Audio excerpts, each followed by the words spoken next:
Subscribe करा महानुभाव प्रतितीपंथ चॅनलला व बेल बटन अवश्य दाबा लेटेस्ट नोटिफिकेशन प्राप्त करण्यासाठी। कृष्णाय वासुदेवाय हरये परमात्मने प्रणतः क्लेशनाशाय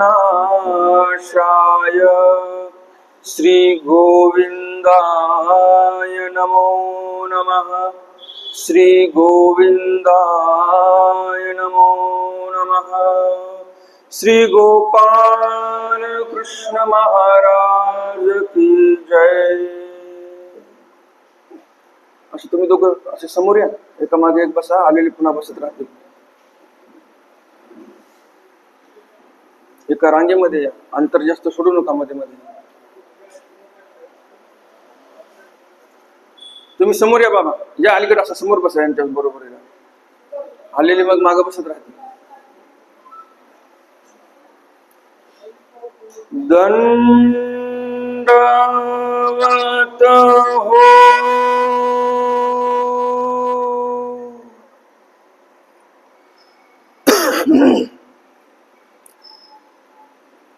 भगती भावे ओळगता केवी वर्णावी सायुज्यता जयाच्या सन्निधी स्वरूपता जडा जाली देखोनी श्री चक्रपाणी कैसी संभ्रमित झाली तरंगिणी की आनंदली अंतःकरणी रोमांच दाटले।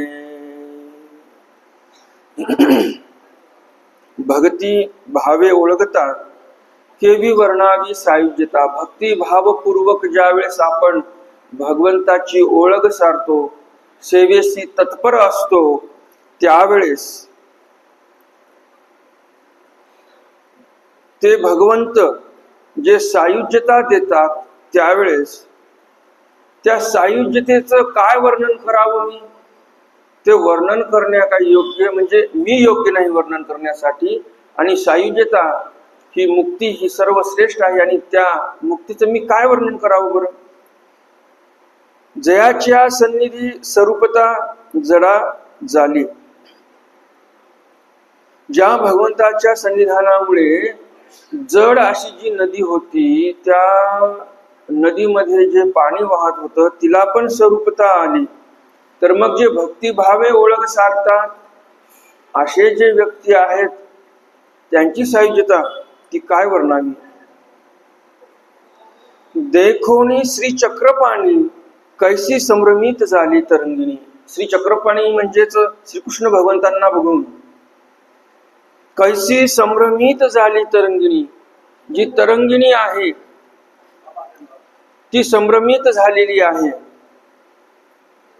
की आनंदिली अंतःकरणी रोमांच दाटले।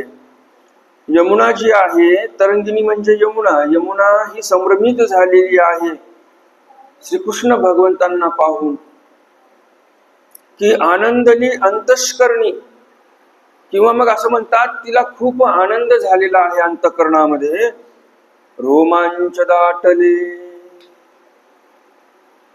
तिला रोमांच दाटलेले आहेत भगवंताचं दर्शन झाल्यानंतर। की अलंगावया श्री कृष्ण राजा तिया बहुती केलिया भुजा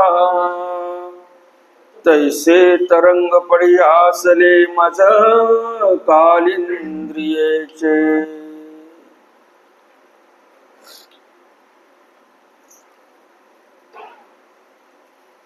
की अलंगाव्या श्रीकृष्ण राजा, श्रीकृष्ण भगवंताला आलिंगन देण्यासाठी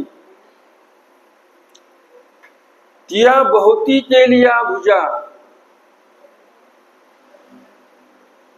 यमुनेवर ज्या काही लाटा उठत आहेत, कवी म्हणतात की त्या लाटा मला अशा वाटतात की जणू काही यमुनेने बहुत भुजा केलेल्या आहेत, भगवंताला आलिंगन देण्यासाठी. तसे ते समुद्राच्या नदीच्या लाटा तशा मला वाटल्या असं कवी म्हणतात. कालिंद्रियेचे म्हणजे यमुनेचे जे तरंग उठलेले आहेत, लाटा उठलेले आहेत, ते जणू काही नदी अनेक बाहू करून भगवंताला आलिंगन देण्यासाठी येत आहे, अशी ती नदी भासत आहे. मग आनंद सागरी मिळली, तैसी निश्चल झाली, की देह भाव विसरली श्री कृष्ण वेदे. मग आनंद सागरी मिळली, तैसी निश्चल झाली. एकदा भगवंताचं दर्शन झालं की ती यमुना जी आहे सागराला मिळाल्यानंतर जशी निश्चल होते, कोणतीही नदी सागरामध्ये मिळाली की निश्चल झाली, की देहभाव विसरली श्रीकृष्ण वेदे. आनंदाच्या सागरामध्ये ती यमुना जणू काही मिळालेली आहे. आनंदरूपी सागर म्हणजे भगवंत, आणि त्या सागरामध्ये मिळाल्यामुळं ती जणू काही निश्चल झालेली आहे, शांत झालेली आहे. की देहभाव विसरली, किंवा मग तिने स्वतःचे देहभाव विसरलेले आहेत श्रीकृष्ण महाराजांच्या वेदामुळं. एवढी ती नदी पण जड असून भगवंताच्या ठिकाणी वेधल्या गेलेली आहे. पण आपल्याला वेध उत्पन्न होतो का भगवंताचा? नाही होत. इथं मला आल्यानंतर सांगावं लागते की बोलू नका म्हणून. किती चालू असतो करता, बरोबर की नाही? आपण शांत राहायला पाहिजे की नाही? काल मी जसं बोललो, पोथीच्या अगोदर गाठी करत बसा, व्यवस्थित तुम्हाला हा जो ग्रंथ आहे तो व्यवस्थित समजेल. पण तुम्ही गप्पा मारायचे त्या गप्पाच मारत बसता सर्व. कल्ला जास्त इकडनंच होतो. तर आज संध्याकाळी मी पोथी सांगण्यासाठी येईल, त्यावेळेस सर्वजण शांत असले पाहिजे. मंदिर आहे असं वाटलं पाहिजे. इथं आले आले असं वाटतं कुठेतरी मार्केटमध्ये चालू का, तर तसं नको.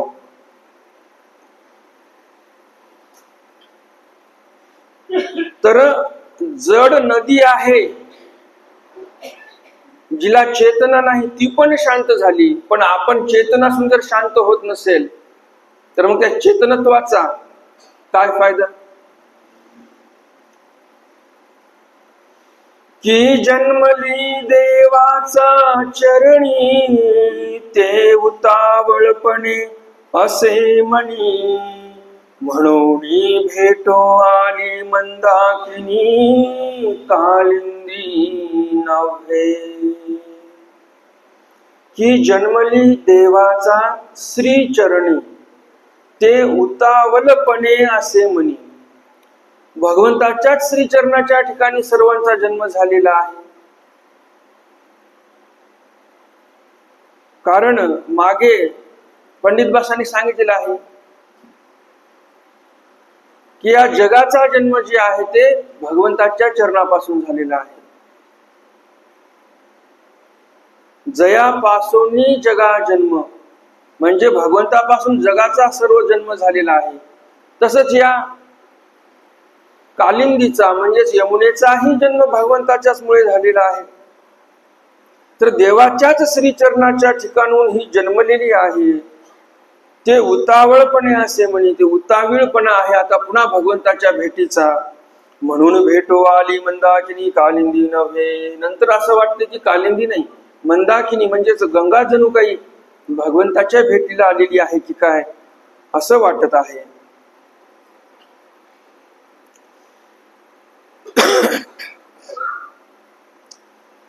की श्री कृष्णाची संगती, आमची फिटेल अधोगती, म्हणून भेटो आली भोगावती, पाताळोनी.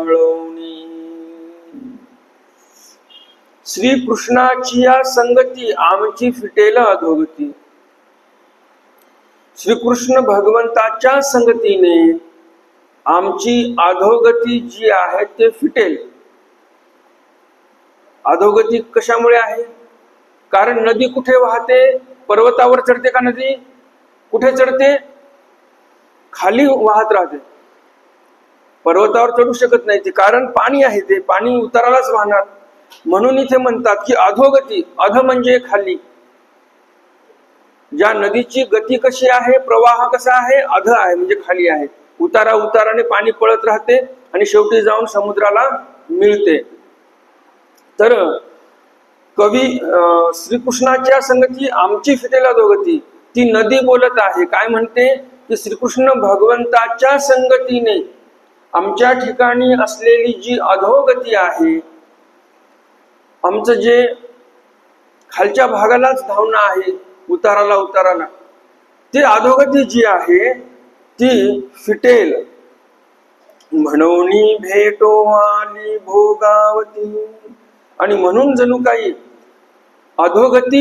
अधोगतीपासून मुक्त होण्यासाठी भोगावती आलेली आहे असं म्हणतात.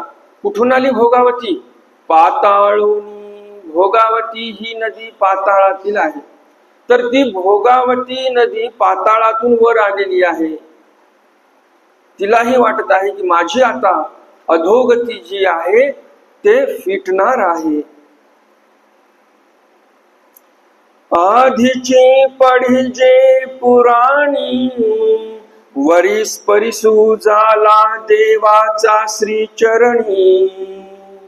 ते थोणी तीर्था शिरोमणी, ऐसे बिरिद झाले. आधीची पढिजे पुराणी.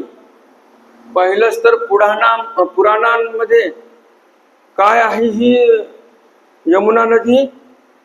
पढिजे म्हणजे पुराणांमध्ये या यमुनेचा उल्लेख आहे, या यमुनेचं वर्णन आलेलं आहे.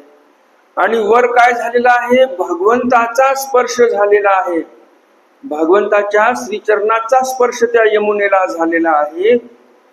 ते थोणी तीर्था शिरोमणी ऐसे बिरुद झाले. यमुनेला जणू काही तीर्थ असं ब्रीद प्राप्त झालेलं आहे.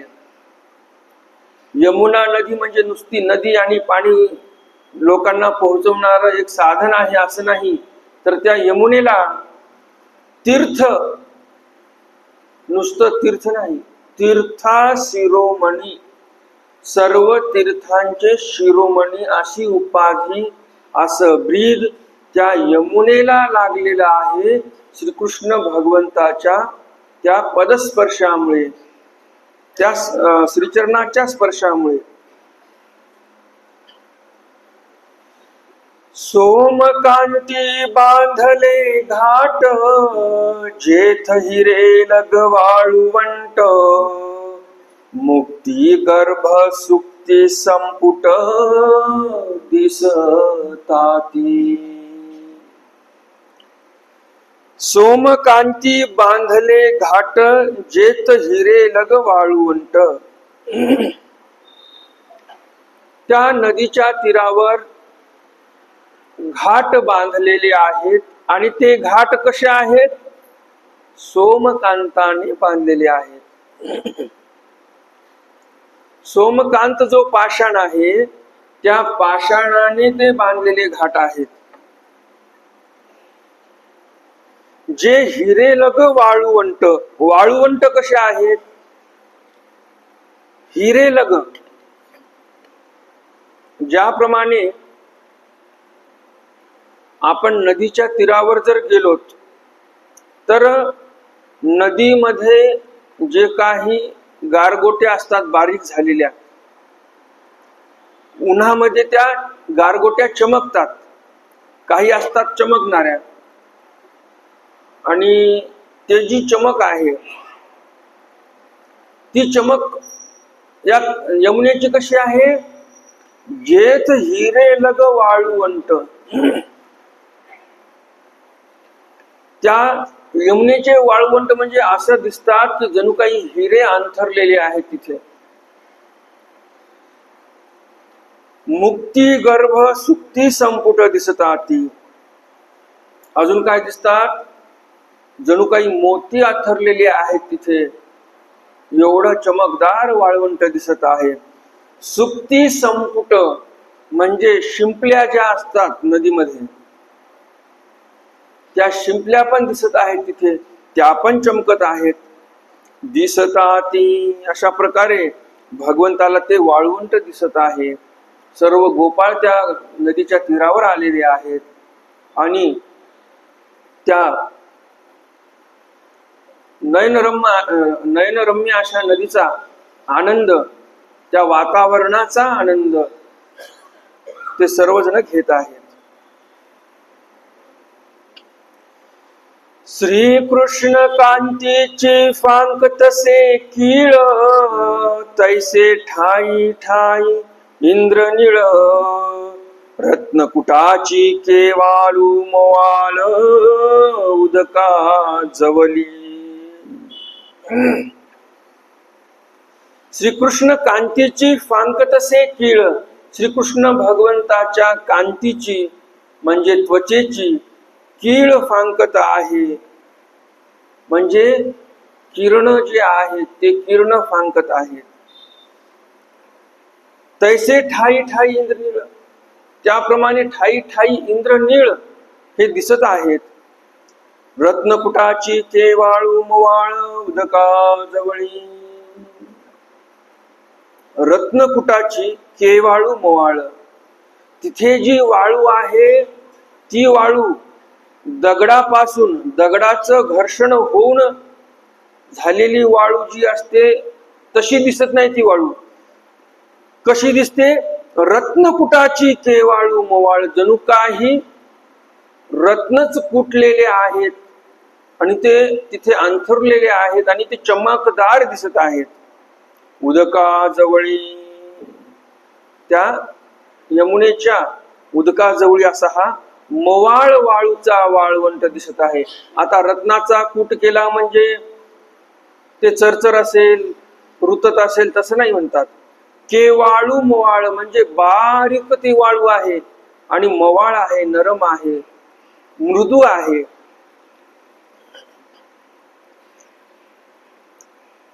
रत्न कुटल्याचा उल्लेख लीळा चरित्रामध्ये पण आलेला आहे. ज्यावेळेस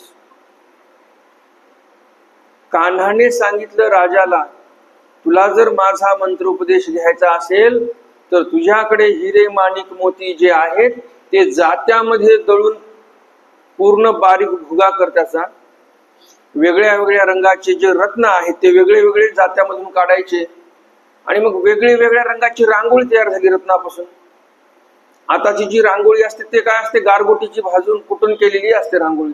परंतु कान्हाने काय करायला लावलं होतं राजाला? रत्नच दळायला लावले होते. म्हणजे तुला जर मंत्रोपदेश घ्यायचा असेल तर भव्य समारंभ कर आणि रत्न कुटून त्याच्या रांगोळ्या काढ, असं लीळा चरित्रामध्येही आलेलं आहे. की ते रत्न कराचे अर्धांग, म्हणून अंगाथिले ठिकलग. तैसे एके वेले सप्तांग, लेणे लेली. की ते रत्नाकराचे अर्धांग, ही नदी काय आहे? रत्नाकर असं समुद्राला बोलतात. त्या समुद्राचं जणू काही ही यमुना नदी अर्धांगिनी आहे, अर्धांग आहे. म्हणून अंगाथिले ठिगळग, ज्याप्रमाणे समुद्राला रत्नाकर म्हणतात म्हणजे त्या समुद्रामध्ये रत्न असतात, अनर्घ रत्न. त्या समुद्राच्या दृष्टांतामध्ये आलेला आहे. तर त्या समुद्राच्या दृष्टांतामध्ये जसं आलेलं आहे की अनर्घ रत्ने आहे त्या समुद्रामध्ये, तर ते अनर्घ रत्न हा समुद्र तयार करतो म्हणून त्याला रत्नाकर म्हटलेला आहे. रत्न करणारा तो रत्नाकर. तर की ते रत्नाकराचे अर्धांग म्हणजे समुद्राची अर्धांग आहे ही यमुना नदी. म्हणून अंगाथिले ठिकळग, म्हणूनच जणू काही या यमुनेच्या तीरावर जे आहे ठिकळग म्हणजे ठीक ठवळे माणिक मोती हे दिसत आहे, तिथे चमकत आहे तेवढं ते वाळवंट. तैसे एके वेळे सप्तांग लेणी लैली. सप्तांगामध्ये ज्याप्रमाणे लेणी लिहितात स्त्रिया, त्याप्रमाणे जणू काही या यमुना नदीने सप्तांगामध्ये हे लेणं, हे अलंकार, हे रत्न लेईलेले आहेत, म्हणजे अंगावर तिने घेतलेले आहेत. की कैवल्यनाथा श्री चक्रपाणी नवरत्नाची ओवाळणी करी कमळाची उचलणी तैसी दिसतसे. की कैवल्यनाथा श्री चक्रपाणी नवरत्नाची ओवाळणी. कैवल्याचे नाथ म्हणजे मालक, कैवल्याचे मालक श्री चक्रपाणी, त्यांना नवरत्नाची ओवाळणी जणू काही ही यमुना करत आहे. असं काय भासलेलं आहे? त्या नदीच्या दोन्ही तीरावर जो वाळवंट आहे, ते दोन्ही बाजूचे वाळवंट जणू काही ती नदी, ते तिचे कर आहेत. नदीचे दोन्ही बाजूचे जे वाळवंट आहेत, दोन्ही तीर जे आहेत, ते जणू काही त्या नदीचे हात आहेत. आणि ते दोन्ही हात उचलून जणू काही ती यमुना भगवंताची ओवाळणी करत आहे. ओवाळणी अशी तशी नाही, नवरत्नांची ओवाळणी, नवरत्नाने ओवाळणी करत आहे यमुना नदी श्री गोपाल कृष्ण महाराजांची. उभय कुली द्विज वृंदे निज कर्म रते निशब्दे दृष्टपूते ठेवित पदे जैसे मुनिराज. उभय कुळी द्विज वृंदे. उभय, उभय या शब्दाचा अर्थ काय होतो? दोन. उभय कुळी, नदीच्या उभय कुळी म्हणजे उभय तटाकी, म्हणजे नदीच्या दोन्ही तीरावर. द्विज वृंदे, द्विज म्हणजे काय? काय सांगितलं मी काल? अर्थ सांगितला मी तुम्हाला. द्विज म्हणजे जो दोनदा जन्माला येतो त्याला द्विज म्हणावं. मग आता इथे आपण दोन अर्थ घेऊ शकतो. द्विज म्हणजे ब्राह्मणही अर्थ होतो, द्विज म्हणजे पक्षी असाही अर्थ होतो. तर आता इथे नेमका अर्थ कोणता घ्यायचा आपल्याला? ते पुढचे जे वाक्य आहेत ओवीचे, त्यावर या शब्दाचा अर्थ काय करायचा आहे आपल्याला हे लक्षात येते. उभय कुळी द्विजवृंदे निज कर्मरते निशब्दे दृष्टीपुते ठेविती पदे जैसे मुनिराज. उपमा दिली मुनिराजांची, म्हणजे ही कोणती तरी दुसरी व्यक्ती आहे. सरळ सरळ अर्थ झाला. मग आता दुसरी व्यक्ती म्हणजे कोण? पक्षी. तर इथे यमुनेच्या दोन्ही तीरावर द्विजवृंदे म्हणजे कोण आहेत? पक्षी आहेत. ब्राह्मण किंवा ऋषीमुनी बसलेले आहेत असा अर्थ नाही या ओवीमध्ये द्विज म्हटल्यानंतर. तर इथे द्विज म्हणजे पक्षीकुळ जे आहे, पक्ष्यांचा समूह जो आहे, तो या दोन्ही नदीच्या तीरावर बसलेला आहे. निज कर्मरते निशब्दे. त्यांचे त्यांचे जे कर्म आहेत त्या कर्मामध्ये रत झालेले आहेत. आणि कसे आहेत? निशब्दे. पक्षीकुळ हे पण निशब्द झालेलं आहे, कारण त्यांना भगवंत समजले म्हणून ते निशब्द आहेत, एकही शब्द बोलत नाही. आणि आपल्याला काय समजला? आपल्याला समजलाय प्रपंच. आणि म्हणून देवाच्या दरबारामध्ये जरी आपण आलो तरी आपण काय निशब्द होत नाही. आपल्याला भगवंताच्या मंदिरामध्ये आल्यानंतरही आपल्याला गप्पाच कराव्याशा वाटतात. काल काय झालं, आज काय झालं, उद्या काय झालं, मग कालच्या कार्यक्रमात काय झालं, आजच्या कार्यक्रमात काय झालं, याने असंच म्हटलं, याने तसंच म्हटलं, याने सिंगल दक्षिणा घेतली, याने डबल दक्षिणा घेतली, बरोबर की नाही? मग आता पक्षीकुळ असून निशब्द होते, त्यांना भगवंत समजला म्हणून ते निशब्द झालेले आहेत. मग आता ते श्रेष्ठ आहेत की आपण श्रेष्ठ आहोत? मंदिराच्या गाभाऱ्यामध्ये येतो आणि गप्पा मारतो आपण, मंदिराच्या सभामंडपामध्ये बसतो आणि गप्पा मारत बसतो इकडल्या तिकडल्या, शांतता राखत नाही आपण मंदिरामध्ये. मग आता श्रेष्ठ कोण आहेत? आपल्यापेक्षा ते तिर्यंच योनीमध्ये जे आहेत पक्षीकुळ, जे काही पाखर तिथं बसलेले आहेत, पक्षी बसलेले आहेत, ते सर्व 100% नाही 101% आपल्यापेक्षाही श्रेष्ठ आहेत. त्यांना समजलं मौनम सर्वस्य साधनम, परंतु आपल्याला काय समजलं नाही. मौनस्य सर्वस्य साधनम, मौन हे सर्व साधन आहे त्यामध्ये सामावलेलं. हे आपण फक्त कानाने ऐकतो आणि दुसऱ्या कानाने सोडून देतो. नळी फुकली सोनारे, इकडून तिकडून गेले वारे. अंगामध्ये काही तो ज्ञान जे आहे ते उतरत नाही, अंगवळणी काही पडत नाही. त्यामुळं आपण जसे होतो कोरडे ठकठकीत, तसेच आपण कोरडे राहतो. दृष्टीपुते ठेविती पदे जैसे मुनिराज.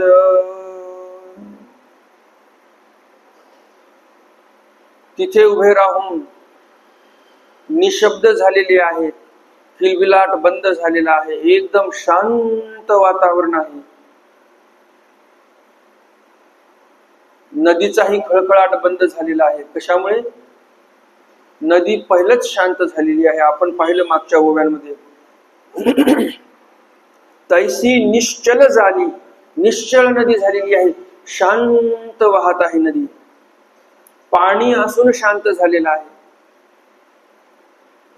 परंतु ती शांती आपल्याला काही लवकर भेटत नाही, कारण आपण तसा प्रयत्न करत नाही. बरोबर की नाही? तर नदी ही शांत झाली, निशब्द झाली, तिचा खळखळाट वगैरे लाटांचा बंद झालेला आहे. भगवंताच्या दर्शनाने, भगवंताच्या श्री चरण स्पर्शाने. त्याचप्रमाणे द्विजवृंदे म्हणजे पक्षीकुळ ही शांत झालेली आहेत. दृष्टीपुते ठेविती पदे जैसे मुनिराज. ज्याप्रमाणे मुनिराजांचं चालणं एकदम शांत असते, त्याप्रमाणे हे जे पक्षीकुळ आहे तेही शांत झालेलं आहे आणि मुनिजनासारखे हळुवार पाऊल टाकत आहेत. कोणतेही भांडण नाही, तिथे कोणतीही मस्ती नाही, काही नाही, सर्व शांत वातावरण आहे.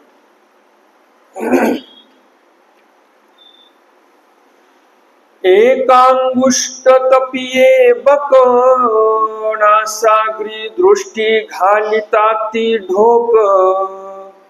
यज्ञ दीक्षित तैसे चक्रवाक, प्रिया ते सांडितीना.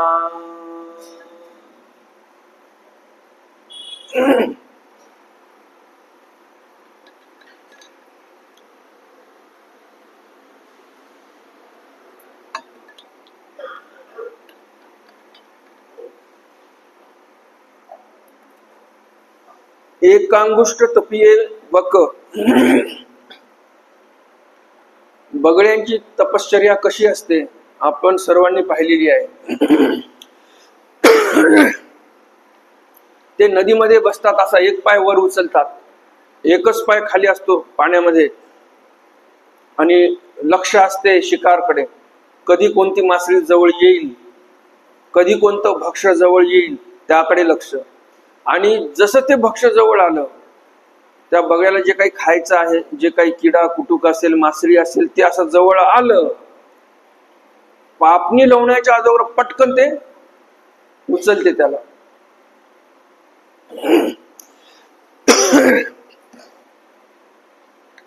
ते एका अंगुष्ठावर म्हणजे एका पायावर जणू काही बक इथे कशाला बसलेले आहेत?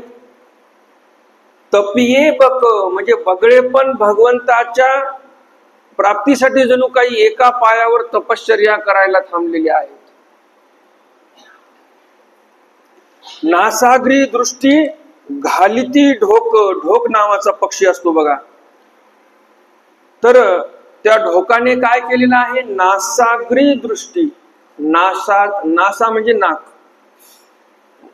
नाकाचा अग्रभाग म्हणजे नाकाच्या शेंड्यावर घालिता ती दृष्टी. दृष्टी घातलेली आहे कुणी? ढोकाने. यज्ञ दीक्षित तैसे चक्रवाक प्रिया ते सांडितीना. चक्रवाक हेही पक्षी तिथे आहेत आणि यज्ञ दीक्षित तैसे चक्रवाक प्रिया ते सांडितीना. जसं मी त्या दिवशी बोललो तुम्हाला की पूर्वीच्या काळामध्ये यज्ञ बहिर्याग चालू करायचा असेल तर धर्मपत्नी विना यज्ञ बहिर्याग चालू होत नव्हते. धर्माला अधिकार, हे देवतापैकीची भक्ती सांगते मी, जे याग धर्म जो आहे तो देवतेचा आहे. तर याग यज्ञ याग बहिर्याग हा जो धर्म आहे या धर्माला अधिकार पुरुषालाही नव्हता जर सोबत पत्नी नसेल तर धर्मपत्नी ला घेऊनच त्या यज्ञाची सुरुवात करावी लागायची. आणि तिथे बसल्यानंतर त्या दोघांची गाठ बांधायची, या माणसाच्या उपरण्याची आणि त्या बाईच्या पदराची अशी गाठ बांधायची. आणि नंतर मग तिथं यज्ञाच्या ठिकाणी बसून जे काही मंत्र वगैरे आहेत, यज्ञ हवन करायचा आहे, विधीचा आरंभ करायचा आहे, नंतर तो विधीचा आरंभ व्हायचा. तर यज्ञ दीक्षित तैसे चक्रवाक, हे जे चक्रवाक आहेत, यज्ञ दीक्षित म्हणजे यज्ञाच्या वेळेला ज्याप्रमाणे ती गाठ बांधलेली आहे दोघांची, ते तो विधी आचरण्यासाठी बांधलेले आहेत तिथे. आणि त्याप्रमाणे इथे चक्रवाक आहेत, एकमेकामध्ये बांधल्या गेलेले, एकमेकाला ते सोडून जात नाही. प्रकृती पुरुष विवेकाते जैसे परमहंस जाणते तैसे क्षीरा निरा निवाडू करिते ते निर्मळ राजहंस. प्रकृती पुरुष विवेकाते, प्रकृती पुरुष दोन शब्द आहेत, प्रकृती आणि पुरुष. आता या दोन शब्दाचे अर्थ जर करायला गेलं तर किमान 2 ते 3 अर्थ तरी होतात. जर अर्थ करतो म्हटलं तर प्रकृती येथे आपण मायेला प्रकृती म्हणू शकतो आणि पुरुष इथे जीवाला पुरुष म्हणता येईल. जीव आणि माया याच्या विवेकाला कोण जाणतात? जैसे परमहंस जाणते, जे ज्ञानी जण आहेत तेच जाणतात. किंवा दुसरा अर्थ काय करता येईल? प्रकृती म्हणजे या जीवाच्या ठिकाणी असलेला अविद्या दोष, ती प्रकृती. आणि पुरुष इथे हा जीव. तर जीव अविद्या यांचा जो विवेक विचार आहे तो विवेक विचार कोण जाणतात? प्रकृती पुरुष विवेकाते जैसे परमहंस जाणते. परमहंस म्हणजे ज्ञानी लोकच ते जाणतात. आता पुन्हा तिसरा जरी अर्थ लावतो म्हटलं प्रकृती पुरुष विवेकाते, तर इथे प्रकृती म्हणजे माया आणि पुरुष म्हणजे ईश्वर असा अर्थ घेता येतो. तर या संदर्भामध्ये ईश्वर आणि माया यांच्यामध्ये जो विवेक विचार आहे, विचारपर ज्ञान आहे, ते ज्ञान कुणाला आहे? जैसे परमहंस जाणते. ते परमहंस जे आहेत, जे ज्ञानी जण आहेत त्यांनाच ते ज्ञान आहे, विवेक विचार त्यांनाच माहिती आहे तो. तैसे क्षीर निरा निवाडू करिते ते निर्मळ राजहंस. तैसे क्षीर नीर निवाड करते. क्षीर म्हणजे दूध, नीर म्हणजे पाणी. ज्याप्रमाणे तो जो राजहंस पक्षी असतो तो क्षीर नीर याची निवड करू शकतो. दूध वेगळं आणि पाणी वेगळं करण्याची क्षमता त्या राजहंसामध्ये आहे. त्याप्रमाणे ज्ञान काय, अन्यथा ज्ञान काय आणि अज्ञान काय, हे सर्व तो ज्ञानी पुरुषच माहिती करून घेऊ शकतो, त्यालाच माहिती असते आणि त्यांच्या माध्यमातूनच आपल्याला माहिती होत असते. तर असे जे निर्मळ राजहंस आहेत त्यांच्याकडून ज्ञान आपण ग्रहण केलं पाहिजे, कारण त्यांना क्षीर आणि नीर याचा निवाडा करता येतो, निवड करता येते. कोणतं ज्ञान आहे, कोणतं अन्यथा ज्ञान आहे, कोणतं अज्ञान आहे, हे सर्व त्यांनाच माहिती आहे. असं कोणीही येईल आणि सांगून जाईल तर ना कोणत्या गुरुकडे अध्ययन केलेलं, तर अशा व्यक्तीकडून आपल्याला काय होईल, आपल्याला ज्ञान, योग्य ज्ञान नाही प्राप्त होणार. हे लोक सोक्ती घालतात त्याच्यामध्ये. 3 प्रकारच्या उक्त्या असतात, स्वोक्ती, शास्त्रोक्ती आणि लोकोक्ती. स्वोक्ती म्हणजे काय, आपलंच लावणं, त्याच्यामध्ये देवाचे तत्व राहिले बाजूला, आपलंच बडबडबड प्रवचन करत राहायचं. मग त्या प्रवचनामध्ये कोणते तत्व येत नाहीत, तत्व आले तरी तोडून मोडून तुमच्या समोर प्रस्तुत केले जातात, अर्थाचा अनर्थ करण्यात येतो. जसं कालच उदाहरण दिलं, ते भोगी जे सुमनाधिक षट प्रकारे, झाला की नाही अनर्थ. त्यांनी जे रेकॉर्डिंग केलं असेल त्यांना वाटलं असेल हे सुनन, ते भोगी जे सुनमना हा जो शब्द आहे याच्यामध्ये तर काय अर्थ होत नाही, कारण त्यांना ज्ञान नव्हतं, म्हणून त्यांनी ते न काढून टाकलं. त्यांना असं वाटलं याच्यामध्ये चूक आहे आणि मी सुधरावत आहे, असं त्या व्यक्तीला वाटलं असेल की सुनमना याचा तर काय अर्थ होत नाही, सुमना पण याचा अर्थ नक्की होतो. कारण सुनमनाचा अर्थ त्यांना माहिती नव्हता, म्हणून त्यांनी न काढून टाकलं आणि सुमना करून टाकलं. तसं मग जे अज्ञान जन आहेत, जे निर्मळ राजहंस नाहीत, ते काय करतील, अशा चुका करतील. आणि मग ह्या चुका सुधरवणारे पण तुम्हाला कधी कुणी भेटणार नाही आणि तुम्ही पण ते चुकीचेच पूजावसर ऐकणार. कारण कसं असते बघा, पुस्तकामध्ये आपण पुस्तक घेऊन पाठांतर केलं, तो भाग वेगळा झाला, त्याला कदाचित वेळ लागेल पाठांतर होण्यासाठी. पण तुम्ही आपलं काहीतरी काम करत आहात घरामध्ये आणि मोबाईलवर ते पूजावसर लावून टाकलेला आहे, तर तुमचा जास्त लवकर पाठांतर होऊन जातो. ध्यान देऊन जर वारंवार ऐकत राहिलो आपण तर ते पाठांतर होऊन जाते.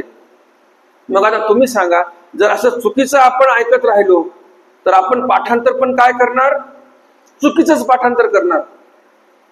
आणि उलट कोणी एखादा साधू आला तुम्हाला सांगायला की सुमना हा शब्द चुकीचा आहे, सुनमना शब्द पाहिजे, तर तुम्ही म्हणणार तुम्हाला काय माहिती बाबा, एवढं ऑनलाईन इंटरनेटवर आलेलं आहे, बरोबर की नाही. त्यामुळं मग खरं जे आहे ते मागं राहून जाणार आणि असं अन्यथा ज्ञानच पुढे जाणार. म्हणून जे ज्ञानी आहेत त्यांनाच आपण निमंत्रण दिलं पाहिजे प्रवचनासाठी, ग्रंथ वाचनासाठी. आणि जे स्वोक्तीचं बोलणारे आहेत, तत्वाला धरून बोलत नाही, मोकळं भारूड कितीही वेळ चालवतात, अशा लोकांपासून आपण दूर राहिलो पाहिजे. जो तत्वाला धरून बोलतो त्याच्या संगतीने आपण राहिलो तर आपणही तसेच बनू, आणि भारुडाच्या संगतीने आपण राहू तर आपलंही भारुडच होऊन जाईल. मग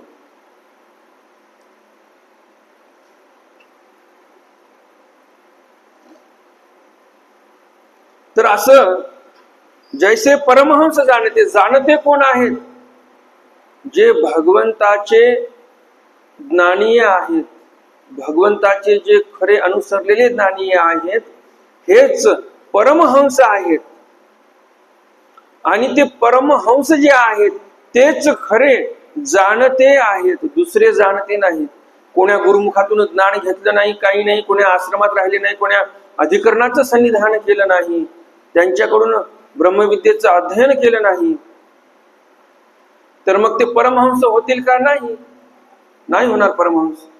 तर परमहंस व्हायचं असेल तर जी ज्ञानसरिता वाहत आलेली आहे, परंपरेने जी ज्ञानसरिता वाहत आलेली आहे, त्या ज्ञान सरितेमध्ये जो नाहून निघाला तोच खरा ज्ञानी आहे.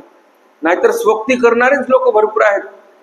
स्वक्ती शास्त्रोक्ती लोकोक्ती, काही शास्त्रातून आलेल्या उक्त्या आहेत आणि काही लोकोक्त्या आहेत. लोक बोलले म्हणून आपणही बोललो आहे लोकोक्ती, बस संपला विषय.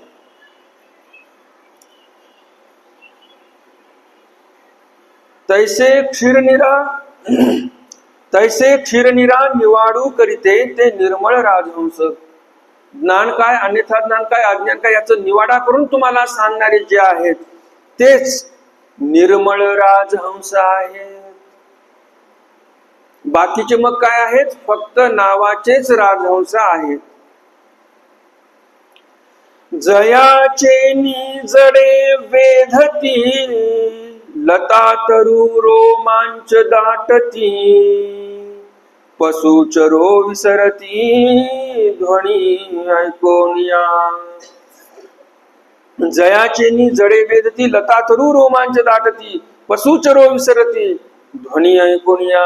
भगवंताचा ध्वनी जरी ऐकला बोलण्याचा तरी जड वस्तू ज्या आहेत त्याही भगवंताच्या ठिकाणी वेधल्या जातात. उदाहरण कशाचं दिलं आपल्याला, नदीचं उदाहरण आहे. पाणी हे जड आहे, भगवंताच्या दर्शनाने वेधल्या गेलेलं आहे, निश्चळ झालेलं आहे पाणी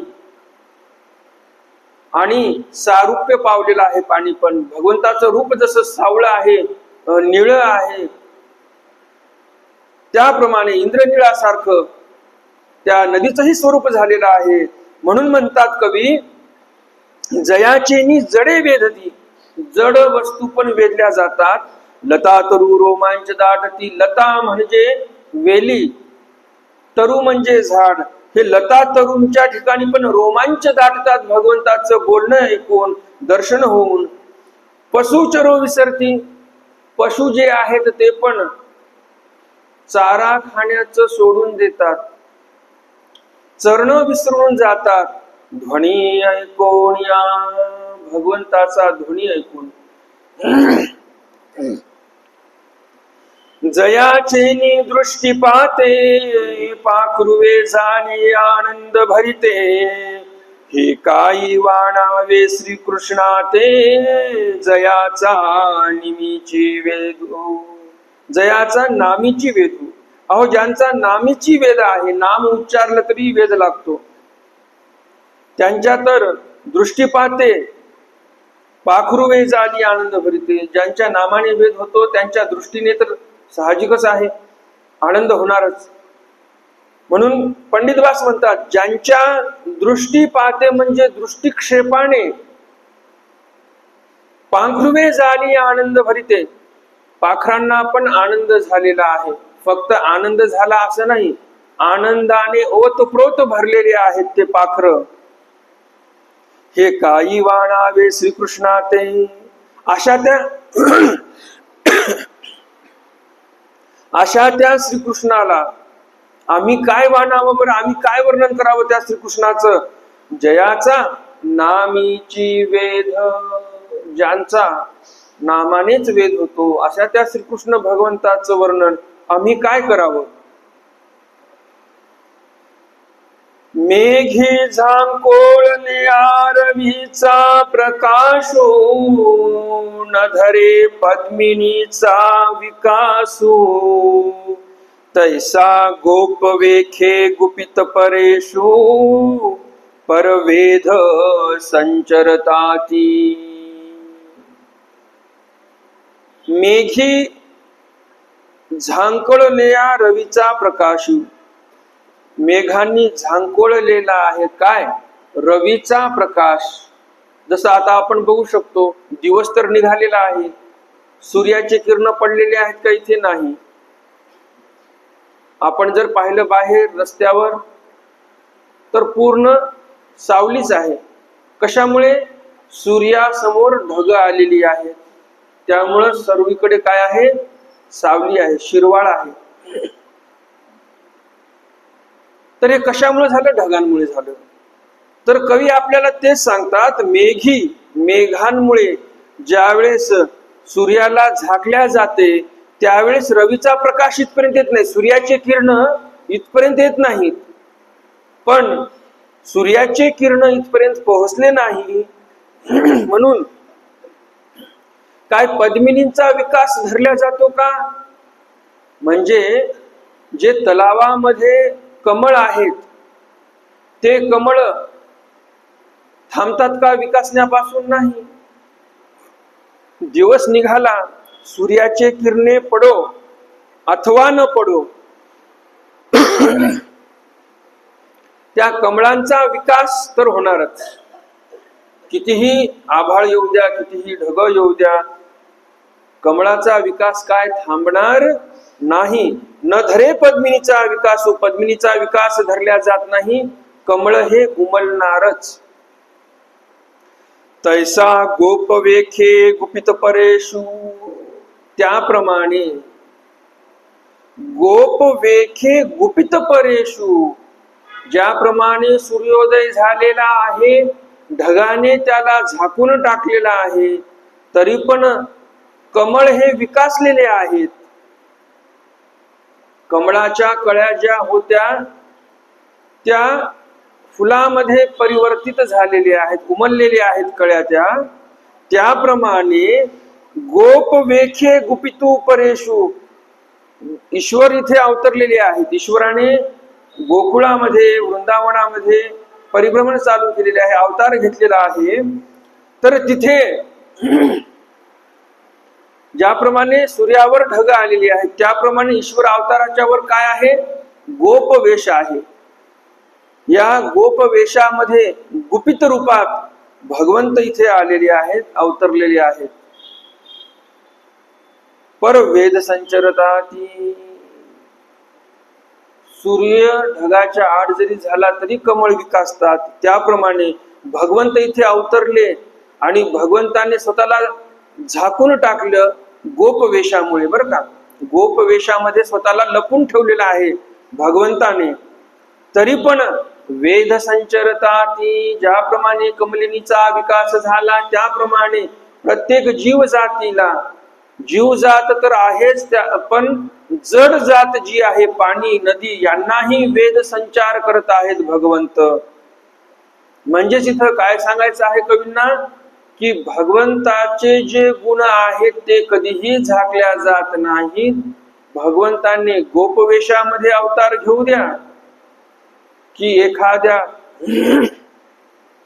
ऋषीश्वराचा ठाई अवतार घेऊ द्या, की एखाद्या यतिमुनीचा वेश धरू द्या, त्यांचा कधीही जो गुणधर्म आहे, त्यांच्या ठिकाणी जे तेज आहे ते कधीही झाकल्या जात नाही.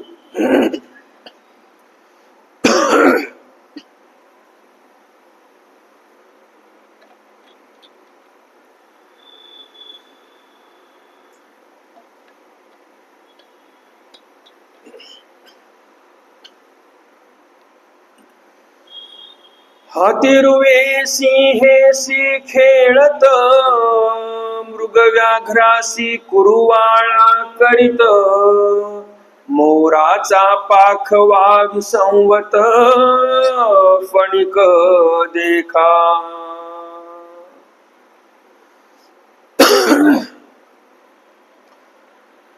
हातीरुवे सिंहेसी खेळत, जो हत्ती आहे तो कोणासोबत खेळत आहे? जो हत्तीचा वैरी आहे, शत्रू आहे, असा जो सिंह, या सिंहासोबत हत्ती खेळत आहे. आणि मृग म्हणजे हरिण व्याघ्रासी कुरुवाळा करीत, ज्याप्रमाणे गायीचं वासरू गायीजवळ जाऊन अंग घासते, गायीला कुरवाळते, लाडाला जाते, बरोबर की नाही? आपण पाहिलं असेल. त्याप्रमाणे मृग म्हणजे हरिण हे कुरवाळा करत आहे. कोणासोबत? व्याघ्रासोबत, म्हणजे वाघासोबत. मोराचा पाखवा विसंवत फणिक देखा, ज्याप्रमाणे सापाचा वैरी मुंगूस आहे त्याचप्रमाणे सापाचा नागाचा वैरी मोरही आहे. मोराला कधी जर नाग दिसला, साप दिसला तर तो त्याला ठार मारतो, ठार मारल्याशिवाय सोडत नाही. तर असं या दोघांचं वैर आहे. तरी पण मोराचा पाखवा विसंवत फणिक देखा, मोरांच्या त्या पंखाखाली, त्या पिसाऱ्याखाली कोण विसावा घेत आहे? फणिक देखा. फणी कोण काढतो? नाग. तर नाग जो आहे तो त्या मोराच्या पिसाऱ्याखाली विश्रांती करत आहे. इतके निर्वैर भूत झालेली आहेत. काही मनामध्ये क्लेश नाही, भांडण तंटा नाही. कारण भगवंताचं दर्शन आहे, भगवंताचं सन्निधान आहे, म्हणून त्यांना तेवढी अनुभूती झाली. आणि निर्वैर म्हणजे मनामधील जो वैर भाव असतो तो वैर भावच संपुष्टात आलेला आहे, नष्ट झालेला आहे. मुखक मांजराचे पालखती, अश्वमहिका परम प्रीती, यमुनेचा पाणीडा दिसती निर्वैर भूते. मुखक म्हणजे उंदीर. तो जो उंदीर आहे तो उंदीर मांजराच्या पालखती म्हणजे मांजराच्या मांडीवर जाऊन बसलेला आहे. अश्व आणि महिका परमप्रीती, घोडा आणि म्हैस किंवा महिका म्हणजे रेडा यांची परमप्रीती दिसत आहे. यमुनेचा पाणीडा दिसते निर्वैर होते. त्या यमुनेच्या पाणवठ्यावर जे काही भूत आहेत ते निर्वैर दिसत आहेत. भूत म्हणजे हे जे दुसरे भूत असतात ते भूत निर्वैर झाले वगैरे असा अर्थ नाही. भूत हे 4 प्रकारचे असतात. चतुर्विध भूतग्राम त्याला म्हटलेला आहे. जारज, अंडज, स्वेदज आणि उद्बीज. जारापासून जन्माला येणारे ते जारज, अंड्यापासून ज म्हणजे जन्माला येणारे ते अंडज, स्वेदज, स्वेद म्हणजे काय? घाम. घामापासून काही जीवाणूंची उत्पत्ती होते, त्यांना स्वेदज असं बोलतात. उद्बीज, बीजापासून ज म्हणजे जन्म होणारे त्याला उद्बीज असं बोलतात. तर जेवढे काही ब्रह्मांडामध्ये जीव आहेत ते जीव या 4 खाणीमध्ये सामावलेले आहेत. या वेगळा कोणता 5वा प्रकार आहे जन्माला येण्यासाठी असं नाही. जारज, अंडज, स्वेदज, उद्बीज हे 4च प्रकार आहेत. तर या 4 खाणीमध्ये प्रत्येकी 21 लाख योन्या आहेत. मग 21 चौक किती झाले? 84. तर असे 84 लक्ष योनी परिभ्रमण करावं लागते या जीवाला. एकदा मनुष्य जन्म संपला नंतर हा जीव जसे कर्मफळ जोडलेले आहेत त्या कर्मफळानुसार तो मग स्वर्ग, नरक, कर्मभूमी, मोक्ष त्याप्रमाणे परिभ्रमण करणार आहे. आणि परिभ्रमण केल्यानंतर मग 84 लक्ष योनीचे नरक भोगल्यानंतर पुन्हा मनुष्य जन्म प्राप्त होतो. आणि या मनुष्य जन्मामध्ये येऊन मग हा मनुष्य काय काय करतो ते वेगळं सांगायची गरज नाही. ईश्वर समजला काय किंवा अजून काय समजलं हा काय सुधरत नाही. पुन्हा नरकाचे द्वार उघडे करतो आणि पापाच्या राशीच्या राशी कमाई करून जातो या मनुष्य जन्मामध्ये येऊन. आणि शेवटी कुठे जाऊन पडतो? पुन्हा पुन्हा त्याच नरकामध्ये जाऊन पडतो. कारण जीवाची गती मती रती कशी आहे? अधोगती अधोगती अधमती अधरती आहे की नाही? अधोगती अधमती अधरती. या जीवाची गती कशी आहे? जसं इथं सांगितलेलं आहे, आताच अर्थ सांगितला मी. अधोगती आहे, या जीवाला नरकाकडे जावं असं वाटते, खाली. मनुष्य देहावरून ते नाही जावं असं वाटत. मनुष्य देहाच्या वरी काय आहे? देवतेचे फळ आहेत. हे जे मनुष्य जन्म आहे, या मनुष्य जन्मामधनं दोन फाटे फुटतात. एक फाटा फुटतो, एक रस्ता जातो नरकाकडे आणि एक रस्ता जातो स्वर्गाकडे, अन्य संप्रदायासाठी.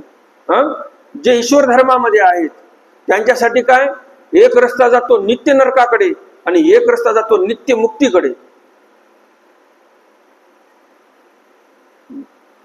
दैवराटी काय सोपी नाही बरं का. दैवराटीमध्ये फार कुशलतेने वागावं लागते. संन्यास घेतला म्हणजे कुशलतेने वागावं लागते. उपदेश घेतला म्हणजे कुशलतेने वागावं लागते. कारण काय? इथे जर कमी जास्त काही झालं तर काय भेटते? नित्य नरक, काळत्रयी नाश नाही मग त्या नरकापासून. इथे जर आपण कोणाचं अंतःकरण दुखवलं, अंतःकरण दुखवल्यानंतर काय होते? नुसतं अंतःकरण दुखून नाही थांबला तर बंद करा बरं फोन,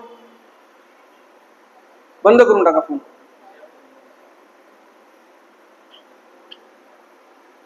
तर इथं आता आपण अंतःकरण दुखवलं, त्याचं प्रायश्चित्त नाही केलं, प्रसव नाही मोडला, तर उद्या वासनिकाचं आज आपण अंतःकरण दुखवलं, त्याच्या पुढे क्षमा नाही मागितली आपण की बाबा माझ्याकडून तुमचं अंतःकरण दुखवलं, तर उद्या आपण साधू संतांचं अंतःकरण दुखवू. साधू संतांचं अंतःकरण दुखवल्यानंतर आपण जर त्यांच्या पुढे प्रसव नाही मोडला तर उद्या ज्ञानी जे असतात, ज्ञानी जणांचं अंतःकरण दुखवू आपण. तिथेही प्रसव नाही मोडला, प्रसव वाढत जातो. नंतर आपण प्रेमीय भक्त जे भगवंताचे असतात, उद्धव देव जसे होते, महादोबा भक्त ज्याप्रमाणे होते, बाईसा ज्याप्रमाणे होत्या प्रेमीय भक्त, तशांचं आपण अंतःकरण दुखवतो. मग प्रसव वाढत वाढत काय जातो?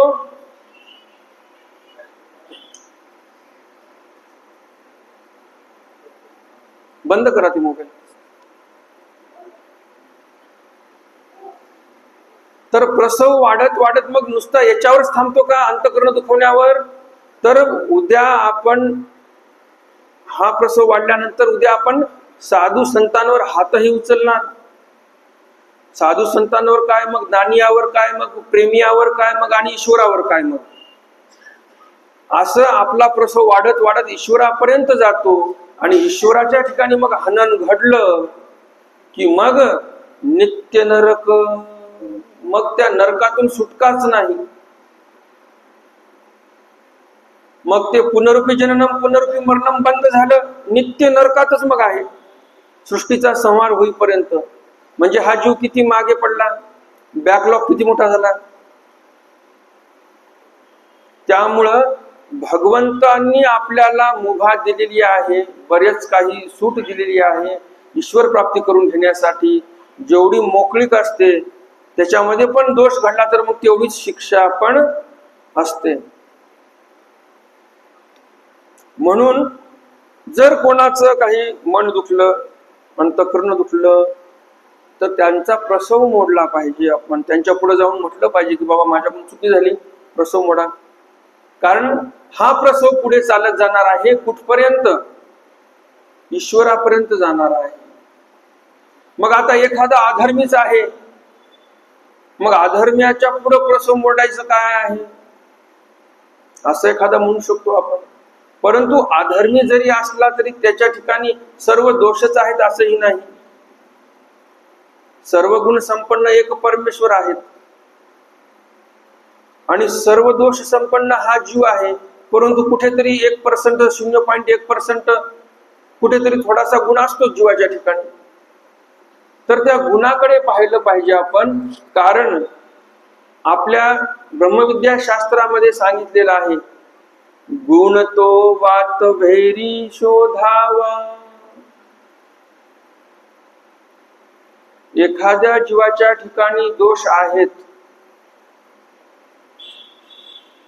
ते दोष जरी असले तरी पण ज्याप्रमाणे आपण रात्रीच्या वेळी आपली काही बारीक वस्तू हरवली,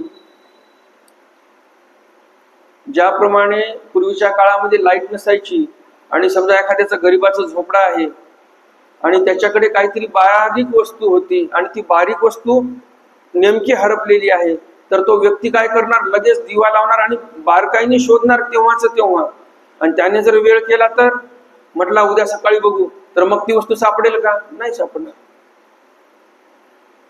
तर गुण तो वातवेरी शोधला पाहिजे. त्याप्रमाणे मनुष्यामध्ये दोष जरी असले तरी गुणही शोधले पाहिजे. आणि किंचित देखील नाही ते नाहीची बोली जे असंही बोलतात एकीकडे, हे सांगितलेलं आहे अव्यक्ताच्या ठिकाणी. तर आंशिक जर पाहायला गेलं तर जीवाच्या ठिकाणी लागू होते.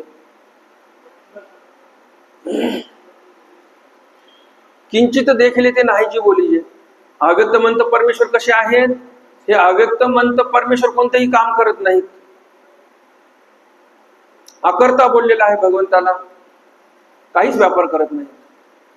तर तिथे सांगितलेलं आहे आपल्या पक्षकारांनी की तुम्ही म्हणताय भगवंत काही करत नाहीत, अव्यक्त म्हणत परमेश्वर, पण एवढ्या सृष्टीची निर्मिती झाली ती भगवंताच्याच प्रवृत्तीमुळे झालेली आहे. मग तुम्ही कसं काय म्हणता की भगवंत काहीच करत नाही? मग याच निरसन करण्यासाठी पुढे पक्ष दिलेला आहे. किंचित देखिले ते नाहीची बोली जे, भगवंताने फक्त थोड्या वेळाकरता गोस्फुरण्य प्रवृत्ती जाणवली मायेला की सृष्टीची निर्मिती करा. आणि म्हणून पक्षकार म्हणतात की ते एकदम थोडस काम आहे. काम किती समोर झाले मोठं, अनंत ब्रह्मांडाची निर्मिती झालेली आहे, काम किती मोठं झालं. पण भगवंताचं काम किती आहे, प्रवृत्ती जाणवली फक्त सेवकाला. जी माया आहे सेविका, भगवंताची प्रमुख सेविका, ती जी माया आहे त्या मायेला फक्त प्रवृत्ती जाणवली, किंचित काम आहे ते फक्त. म्हणून किंचित देखील ते नाहीची बोली जास्त बोललेलं आहे. तर मग आता एखादा व्यक्ती आहे त्याच्या ठिकाणी अधर्मच अधर्म आहे, वर्षातून एखाद्या वेळेस काहीतरी थोडासा धर्म करत असेल, मग आशाच्या काय गोष्टी ऐकून घ्यायच्या, बरोबर की नाही? अशा व्यक्तीची आपण जवळीक केली की चला बा काही का असे ना, एक गुण तर आहे, वर्षातून एकदा काय असे ना देवधर्म करतो, असा व्यक्ती असेल तर त्याची जर जवळीक आपण केली, आपल्याला धर्महानीच होणार आहे. म्हणून प्रत्येकाचं एक परिमाण असते आणि यथायोग्य ज्ञान प्राप्त करून घ्यायचं असेल तर अधिकरणाचं सन्निधान असणं महत्वाचं आहे, ज्ञानियाचं सन्निधान असणं महत्वाचं आहे. त्यामुळे आता मी तुमच्या इथे आलो, 15 दिवस पोथी सांगणार म्हणजे सर्व शास्त्र तुम्हाला मी सांगून जाणार असा अर्थ नाही. 15 दिवसामध्ये शास्त्र संपून जाईल असं काही आहे का? नाही. महानुभाव साहित्यामधील जे सप्तग्रंथ आहेत महत्वाचे, त्यापैकीचा हा एक वच्छाहरण ग्रंथ आहे आणि त्या ग्रंथाचंच आपण फक्त श्रवण करणार आहोत.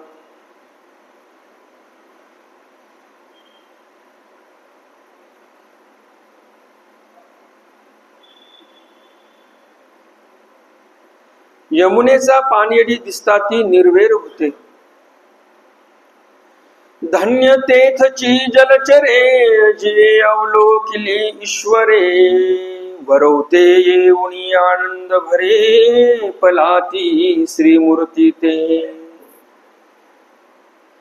त्या नदीतील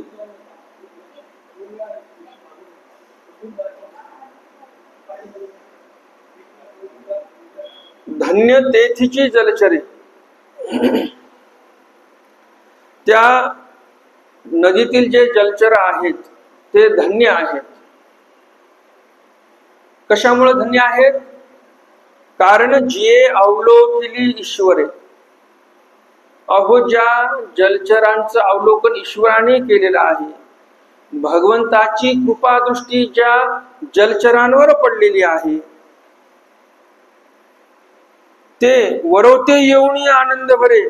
पलाती श्रीमूर्तीचे, पलाती श्रीमूर्ती ते, असे ते जलचर ते धन्य आहेत. कारण भगवंताची कृपादृष्टी त्यांच्यावर पडलेली आहे. आणि ते काय करतात? वरवते येऊनी आनंद भरे. एकदम पाण्याच्या पृष्ठभागावर आलेले आहेत आणि भगवंताची श्रीमूर्ती पाहत आहेत आणि त्यामुळे तेही आनंदाने भरलेले आहेत. श्रीकृष्णाचे रूप सावळे ते जला भीतरी प्रतिबिंबले, की ते उतावळपणे आलंगिले सकळी मच्छादिकी. श्रीकृष्णाचे रूप सावळे ते जला भीतरी प्रतिबिंबले. श्रीकृष्ण भगवंताचं सावळ रूप पाण्यामध्ये प्रतिबिंबित झालेला आहे. किंवा ते उतावीळपणे आलंगिले, किंवा मग त्या जलचरांनी उतावीळपणे आलिंगन दिलेलं आहे. सकळ मच्छादिकी. देवाचं रूप पाण्यामध्ये प्रतिबिंबलेलं आहेच, पण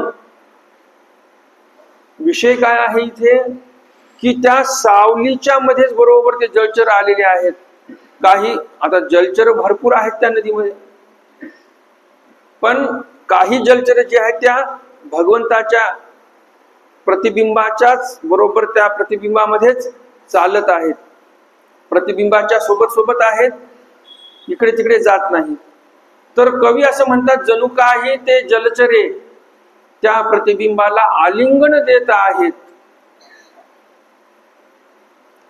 एवढी आरती, एवढी उत्कट, एवढी इच्छा त्यांच्या मनामध्ये आहे भगवंताला भेटण्याची, की त्या प्रतिबिंबाला ते आलिंगन देत आहेत.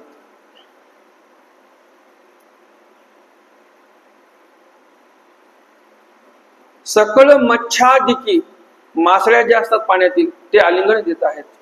मग फक्त आता पाण्यामध्ये मासळ्याच असतात का? मच्छादिक म्हटल्यानंतर काय, मासळ्या तर आल्याच, अधिक पदामध्ये बाकी सर्व आले. जसं आपण आताच्या भाषेमध्ये काय म्हणतो, इत्यादी, इत्यादी बोलतो की नाही. काय आपल्याला उदाहरणं द्यायची असतील ते उदाहरणं लिहितो, आणि बाकी बरेच असे उदाहरणं असतात ते काय सर्व लिहित नाही, आपण इत्यादी लिहून टाकतो, इत्यादी इत्यादी, बरोबर की नाही. तसं मच्छादिक मध्ये सर्व जळातील जे काही मग छोटे मोठे साप असतील, कासव असतील, मासळ्या असतील, काही दुसरेही असतात जलचर, तर असे सर्व आलेले आहेत तिथं पाहण्यासाठी भगवंताला. ब्रह्मादिक भुलविले विज्ञाने देवांगणा बरवेपणे, चराचरा वेधुजिये चेनी गुणे ते शक्ती वाणुनेने. ब्रह्मादिक भुलविले विज्ञाने देवांगणा बरवेपणे. ब्रह्मादिक म्हणजे इतर देवी देवतांना, यांना काय केलेलं आहे? भुलविले विज्ञाने. आपल्या महानुभाव साहित्यामध्ये विज्ञानाचा अर्थ करताना काय अर्थ करतात? विपरीत ज्ञान ते विज्ञान. ते ज्ञान काय चांगले नाही, विपरीत ज्ञान आहे म्हणून विज्ञान म्हणावं त्याला. अगदी बरोबर व्याख्या केलेली आहे की नाही बघा तुम्ही. सगळ्या विपरीत गोष्टी घडत आहेत. आता विज्ञान वाढलं तर काही अनुकूल गोष्टी घडत आहेत का? नाही, सर्व विपरीतच घडत आहे. हे ज्ञानच तसं आहे, विपरीत ज्ञान ते विज्ञान. सर्व उलट्या गोष्टी करतो आपण, आणि हे विज्ञान हे आपल्याला सर्व उलट शिकवते. कालच जसं उदाहरण दिलं मी, विज्ञान काय म्हणते? एसी बनवून देतो जर तुम्हाला ऊन लागत असेल, गरमी होत असेल तर. आणि आपली सनातन संस्कृती काय म्हणते? तुम्हाला जर उष्णतेचा त्रास होत असेल, झाडे आपल्या घराच्या चौबाजूने काय लावा? झाडे लावा. तुम्हीही थंड व्हाल, निसर्गामध्येही तापमानाची जी तीव्रता आहे ती कमी होईल, तुम्ही सुखी होणार असं नाही, तर त्या झाडांवर पक्ष्यांना बसण्यासाठी आसरा होईल. पक्षीही निवतील. खारुताई आहे, चिमण्या आहेत, पोपट आहेत, बगळे आहेत, कबूतर आहेत, जे काही पक्षी आहेत त्या सर्वांना आसरा होईल. म्हणजे आपली संस्कृती काय सांगते की आपण प्रकृतीचा विचार केला पाहिजे, स्वार्थी नसलो पाहिजे आपण. आणि विज्ञान काय म्हणते? तुम्हाला मी एसी तयार करून देतो, तुमची एक खोली थंडगार होईल, बाहेरचं वातावरण पण गरम होईल. जे उष्णता बाहेर एसी सोडते, एक्झॉस्ट जी उष्णता होते त्या पंख्यामधून, ते किती तीव्र असते गरमी. ज्या ज्या एरियामध्ये एसीचं प्रमाण जास्त आहे, एखादी गल्ली आहे समजा नागपूरमध्ये, आणि त्या गल्लीमध्ये दोन्ही बाजूने बंगलेच बंगले आहेत आणि सर्वांच्या घरी एसी आहे. घर जरी थंड असतील आतमध्ये, ती गल्ली मात्र फार गरम असणार. ती जी सोसायटी आहे त्या सोसायटीचं तापमान जास्त राहणार, हे ठरलेलं. कारण विपरीत ज्ञान आहे, हे स्वतःचा विचार करतो आपण, प्रकृतीचा विचारच करत नाही. ते CFC आहेत, त्याच्यामध्ये क्लोरोफ्लोरोकार्बन्स घातक वायू आहेत, ते तर सोडूनच द्या. पण आपण विज्ञानाच्या माध्यमातून जर पाहायला गेलं तर आपण फक्त स्वार्थी बनतो, आपण निस्वार्थी कोणतंही काम करत नाहीत, असं हे विपरीत ज्ञान आहे. मग आता हे एसी वगैरे जे आहे, एअर कंडिशनर, हे काय विज्ञानानेच तयार केलं का? मग आता ईश्वर तर एवढे मोठे होते, मग ईश्वराने काय तयार केलं की नाही? ईश्वराने कोणतं एअर कंडिशनर तयार केलं? ईश्वराने आपल्याला तयार केलेलं आहे. आता तुम्ही म्हणणार आपण कसं काय एसी आहोत, एअर कंडिशनर आपण कसे आहोत? तर काल थोडा विषय झाला आपला इडा पिंगळा नाडीचा. इडा नाडी म्हणजे ही डावी, आणि पिळा म्हणजे इडा आणि पिंगळा. पिंगळा नाडी म्हणजे कोणती? उजवी नाडी, जे आपल्या नाकपुड्या आहेत नाकाच्या. डावी नाडी, तिला दुसऱ्या भाषा, सोप्या भाषेत सांगायला गेलं तर चंद्र नाडी, आणि उजवी जी आहे ती सूर्य नाडी बोलतात. इडा आणि पिंगळा ही झालं योगिक भाषेतून. सोप्या भाषेत जर म्हणायला गेलं तर चंद्र आणि सूर्य हे लक्षात राहते आपल्याला लवकर. तर चंद्र नाडी ही डावी बाजू, उजवी बाजू जी आहे नाकपुडी आपली ती सूर्य नाडी आहे. तर हे दोन नाकपुड्या आपल्या एसीचं काम करतात. कसं करतात? गरमीच्या दिवसामध्ये आता जी निरोगी व्यक्ती आहे, ज्यांच्या शरीरातील जे काही दोष आहेत, म्हणजे वात पित्त कफ हे जे व्यवस्थित आहे ज्यांचे, तो व्यक्ती निरोगी असतो. वात पित्त श्लेष्म हे जे तीन आहेत, हे ज्यांचे समान आहेत, व्यवस्थित आहेत, तो व्यक्ती एकदम निरोगी असतो आणि तो व्यक्ती 100 वर्ष जगतो. आणि असा जो निरोगी व्यक्ती आहे त्या व्यक्तीच्या ह्या नाड्या व्यवस्थित काम करतात. उन्हाळा असेल, उष्णता जास्त आहे, तर त्याची डावी नाडी म्हणजे चंद्र नाडी जास्त चालणार आणि शरीर शीतल होणार. हे देवाने आपल्या शरीरामध्ये एसी बसवलेला आहे. पण आपण खाण्यामध्ये बिगडाबागड करून टाकतो, शरीर बिघडवून टाकतो, मग ते सर्वच जी राहट घटिका आहे शरीराची, हे सर्व कोलमडून जाते. ज्यावेळेस उन्हाळा आहे त्यावेळेस निरोगी व्यक्ती जो आहे त्याची डावी नाकपुडी जास्त चालणार, शरीर शीतल राहणार, थंड राहणार. आणि ज्यावेळेस हिवाळ्याची दिवस आहेत, थंडी जास्त आहे, त्यावेळेस जो निरोगी व्यक्ती आहे त्याची सूर्य नाडी जास्त वेळ चालणार आणि शरीर गरम करणार ती नाडी. बघा तुम्ही, देवाने आपल्याला काय एक दिलं नाही, आपल्याला माहितीच नसते, पण आपण सर्व बागडा बिघड करून टाकतो त्याचा. कशामुळे बागडा बिघड होतो? आपण हल्ली काय करतो? आपल्याला स्वतःला मॉडर्न दाखवण्यासाठी जंक फूड, फास्ट फूड हे ग्रहण करतो आणि म्हणतो आपण काय झालो? मॉडर्न झालो, आधुनिक झालो आपण. पण आता हल्ली मग लोक त्या फूडला काय नाव देतात? ट्रॅश फूड किंवा मग डेड फूड, ज्याच्यामध्ये काही पौष्टिक तत्व नाहीत, शरीराला तुष्टी पुष्टी देतील असे काही पौष्टिक तत्व नाहीत, सर्व डेड आहे ते फूड. आणि दुर्दैवाची बाब अशी की ते डेड फूड आपण देवाला अर्पण करतो. जे काही पॅकेट्स येतात हल्दीरामचे, त्याच्यावर एक्सपायरी डेट काय असते? 3 मंथ 6 मंथ असते ना. आता तुम्ही विचार करा, आपण रात्री केलेली पोळी सकाळी खात नाही, जे की खायला पाहिजे पण खात नाही, देवालाही उपहार दाखवत नाही. मग ही कंपनी अशी काय स्वर्गातली आहे काय? तिनं तयार केलेलं किती दिवस देवाला चालते? किंवा देवाने काही यांच्यासाठी वेगळे नियम दिलेत का की यांचं मला चालते? नाही, आपल्याला चालत नाही ते आपण देवालाही ठेवू नये. परंतु आपण काय करतो? कितीही जुना असू द्या, डेड फूड आहे ते, मेलेला पदार्थ आहे तो, मेलेलं अन्न डेड फूड म्हणजे. आणि ट्रॅश फूड म्हणजे काय? ट्रॅश कशाला म्हणतो आपण? कचऱ्याला ट्रॅश म्हणतो आपण. जो कचरा आहे, कचरा अन्न सांगायला गेलं म्हणजे ट्रॅश फूड म्हणजे काय? कचरा अन्न. आणि ते कचरा अन्न आपणही खातो आणि देवालाही खाऊ घालतो.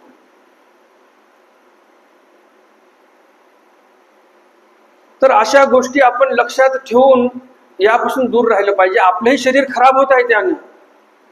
ते अन्न आपण खाल्ल्यामुळे काय होते? आपलं शरीर खराब होते. आपलं जे देवानं दिलेलं एवढं मोठं महत्वाचं 100 वर्ष गॅरंटीचं शरीर आहे आपलं, ते शरीर आपण 50-60 वर्षामध्ये खराब करून टाकतो. देवाचा एसी ही बिघडवून टाकतो आपण. मग आपण म्हणतो फारच त्रास होत आहे, थोडंसं वातावरण बदललं की त्रास होत आहे. कारण आपल्या ह्या ज्या नाड्या आहेत त्या बिघडून गेलेल्या आहेत. चंद्रनाडी सूर्यनाडी व्यवस्थित कार्य करत नाहीत. मग आता हिवाळा आहे आणि चंद्रनाडीच चालू आहे, कारण प्रकृती बरोबर नाही. मग आता चंद्रनाडी जर चालू असेल हिवाळ्यामध्ये, मग आता ते काय शरीर अजून शीतल होणार आणि पुन्हा आपल्याला थंडीचा त्रास जास्त होणार. मग आता यामध्ये पर्याय आहेत, उपाय आहेत. जसं आता सूर्यनाडी चालू करायची आहे आपल्याला. हिवाळ्याचे दिवस आहेत, डावी नाकपुडी चालू आहे, चंद्रनाडी चालू आहे, थंडी वाजत आहे. मग आता आपल्याला काय करायचं आहे? सूर्यनाडी चालू करायची आहे. मग काय करायचं? डाव्या अडंगावर झोपायचं. वामकुक्षी ज्याला बोलतो आपण, डाव्या अडंगावर झोपायचं, डाव्या बाजूला. अर्ध्या तासानंतर, म्हणजे जो बऱ्यापैकी व्यवस्थित आहे ज्याचं शरीर, अर्ध्या तासामध्ये सूर्यनाडी चालू होणार. ज्याची प्रकृती फारच बिघडलेली आहे त्याला कदाचित जास्त वेळ लागू शकतो, किंवा फारच प्रकृती खराब आहे, एखाद्या वेळेस ते नाडी चालूही होणार नाही लवकर. त्याच्यासाठी प्रयत्न करावे लागतील. मग त्याच्यासाठी म्हणून प्राणायाम महत्वाचा असतो. आणि आपले बरेच जण काही मला प्रश्न विचारतात की आम्हाला असं कोणीतरी बाबांनी सांगितलं की प्राणायाम करू नये, योग करू नये, असं आहे तसं आहे. मग आता हे सांगणारे कोण असतात? ते परमहंस जाणते नाही. ते कोण आहेत? अन्यथा ज्ञानी आहेत. अज्ञानी पण नाहीत बरं का. ते अज्ञानीच फार चांगला व्यक्ती. जो अज्ञानीच आहे ना तो चांगला, अन्यथा ज्ञानी फार खराब. अज्ञानी म्हणजे काय? त्याची कोरी पाटी आहे. त्याच्यावर तुम्ही ब्रह्मविद्या शास्त्र जर लिहून दिलं लवकर अवगत करेल तो. पण जर कोणी असा अन्यथा ज्ञानी गुरु भेटला त्याला आणि त्या कोऱ्या करकरीत पाटीवर काहीतरी लिहून दिलं अन्यथाच, तर मग ती पाटी मात्र फार खराब. कारण त्या पाटीवरचं पहिलं खोडावं लागेल, तो प्रयत्न करावा लागेल, नंतर मग प्रयत्न केल्यानंतर त्यावर जे खरं ज्ञान आहे ते लिहावं लागेल. म्हणून हे जे योग आहेत ते आपण केले पाहिजे. आपण दंडवत घालतो, मग त्या दंडवतामध्ये एक प्रकारचे नाही बऱ्याच प्रकारचे योगासनं होतात. मग ते का बरं चालतात आपल्याला? मग दंडवत बंद झाले पाहिजे आपल्याला, आपण योग जर नाही करायचा तर. म्हणून उठसूट कोणी येते, काही बोलून जाते, आणि जे सामान्य वासनिक मंडळी आहे त्यांचा बुद्धिभेद होऊन जातो. नेमकं करावं काय त्यांना समजत नाही.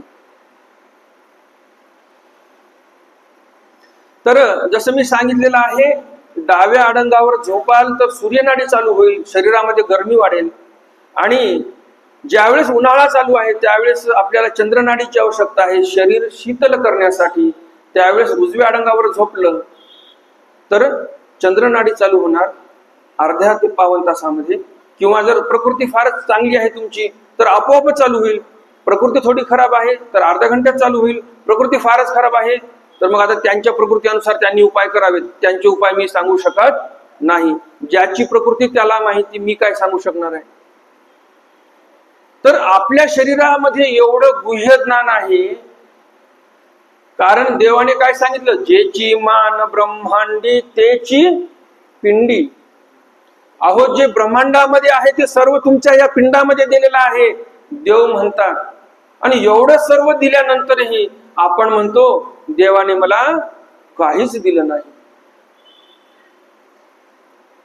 हे आपलं अज्ञानत्व आहे. देवाने जे द्यायचं आहे ते दिलेलं आहे आपल्याला.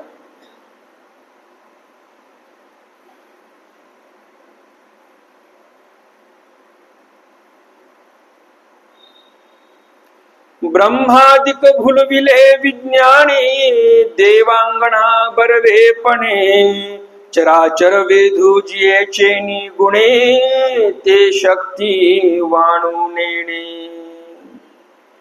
ब्रह्मादिक भुलविले विज्ञाने देवांगणा बरवेपणे. ब्रह्मादिकाला भुलवलं कशाने? विज्ञानाने. आणि देवांगणा बरवेपणे. आपल्या साहित्यामध्ये काय अर्थ आला तो तुम्हाला सांगितलेला आहे. विपरीत ज्ञान ते विज्ञान. मग आता त्याला विपरीत ज्ञान का म्हणावं? विज्ञान आता हा जो विषय आहे तो आपण पुढे सांगू. आता इथं तो विषय घेणार नाही मी. पुढे ओव्या येणारच आहेत. त्या ओव्याच्या संदर्भामध्ये ज्या गोष्टी येतील त्या गोष्टी मी तुम्हाला समोर सांगणारच आहे. विज्ञानाचा व्यवस्थित अर्थ तो पुढच्या ओव्यांमध्ये येणारच आहे, 100-150 ओव्यांच्या नंतर. तर ब्रह्मादिक विज्ञानाने भुलवलेले आहेत. कसे भुलवले ते पुढे येणारच आहे. देवांगणा बरवेपणे. देवांच्या म्हणजे देवतेंच्या ज्या अंगणा आहेत म्हणजे पत्न्या आहेत त्या कशा भुलवल्या? बरवेपणाने. भगवंताचा बरवेपणा पाहून कामदेवही तिथे वृंदावनामध्ये आलेला आहे सन्निधान करण्यासाठी की मला काहीतरी बरवेपणा अजून येईल. तर कामदेव जर तिथे भुलून गेलेला आहे तर देवतेंच्या देवांगणा म्हणजे ज्या पत्न्या आहेत त्या का भुलू नये बरं? त्याही भुलल्या गेलेल्या आहेत. चराचर वेदूजियेचे निगुणे. चराचर, चर म्हणजे काय? चालणारे. पशु पक्षी माणसं जनावर हे सर्व आले, हे चालणारे, त्याला चर म्हणतात. अचर म्हणजे जे चालत नाहीत, स्थावर आहेत. झाड वृक्ष लता वेली हे जे आहेत हे अचर आहेत. तर चर आणि अचरांना वेध लागलेला आहे. ज्यांच्या गुणे, जे गुण भगवंताच्या ठिकाणी आहेत त्या गुणामुळे ते वेधल्या गेलेले आहेत. ते शक्तिवान नेणे. त्या शक्तीचं वर्णन मी काय करू शकणार नाही. ब्रह्मचारी गृहस्थ वानप्रस्थ यती सुस्नात नित्ये नैमित्तिके कर्मे करित आश्रम भेदे. ब्रह्मचारी गृहस्थ. ब्रह्मचारी गृहस्थ वानप्रस्थ यती सुस्नात नित्य नैमित्तिक कर्मे करीती आश्रम भेदे. नित्य म्हणजे दररोजचे कर्म. नैमित्तिक म्हणजे ज्याप्रमाणे मग आता श्री चक्रधर स्वामींची जयंती झाली ते निमित्तिक म्हणजे निमित्ताने त्या आपण पालखी काढली त्याला नैमित्तिक कर्म म्हणतात. निमित्ताने काही गोष्टी होतात. जसं दिवाळी आली आपण उत्सव साजरा करतो. निमित्त कशाचा आहे?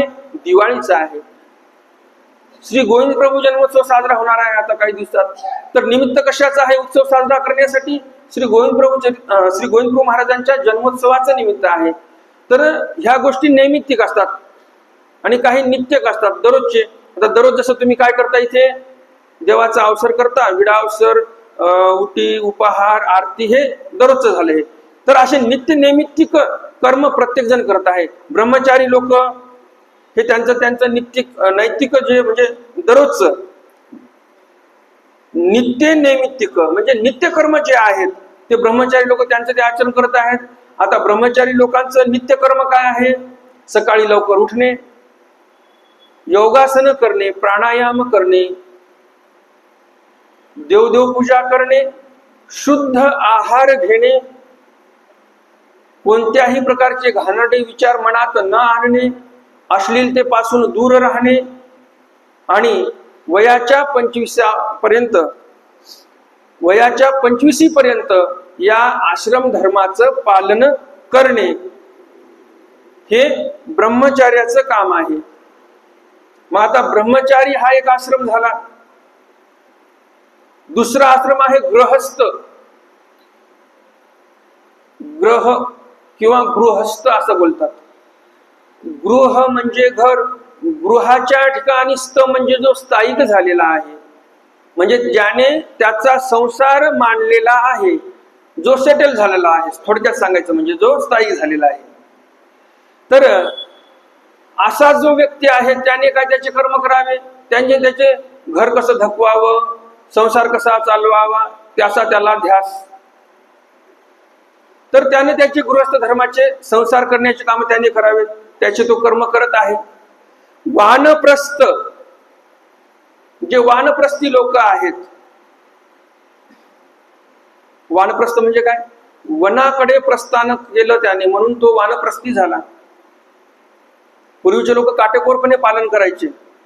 25 वर्षापर्यंत ब्रह्मचारी राहायचे. गुरुकुळामध्ये मुलाला नेऊन सोडायचे आई वडील. आणि ज्यावेळेस या मुलाचे 25 वर्ष होतील, आता गणित बघा तुम्ही बरं का, जो मुलगा जन्माला आलेला आहे 5 वर्षाचा झाला, 6 वर्षाचा झाला, त्याला गुरुकुळामध्ये ठेवलं, तो 20 वर्षानंतर परत येणार. म्हणजे गृहस्थ धर्म कधी चालू झालेला आहे यांचा? दाम्पत्याचा 25च्या पुढे चालू झालेला आहे. मग एक 4-2 वर्षामध्ये मूल झालं, एखाद्या 2 वर्षात मूल झालं, 4-2 वर्ष त्याला गुरुकुळामध्ये नेऊन ठेवलं. 4-2 वर्षानंतर मग तो 25 वर्ष तिकडे राहिला. 25 वर्षानंतर तो इकडे आला. तर इकडे आता याची वेळ आहे गृहस्थ धर्म चालू करण्यासाठी. आणि आई वडिलांची काय वेळ झालेली आहे? वानप्रस्थाकडे जाण्यासाठी. एका वनात माणूस वनात गेलाच पाहिजे. 50 पूर्ण झाली, 51 चालू झालं, 51त माणूस वनात गेला पाहिजे. मग आता तो वानप्रस्थ झालेला आहे, वनामध्ये गेलेला आहे. मग आता तिथे जाऊन काय करणार?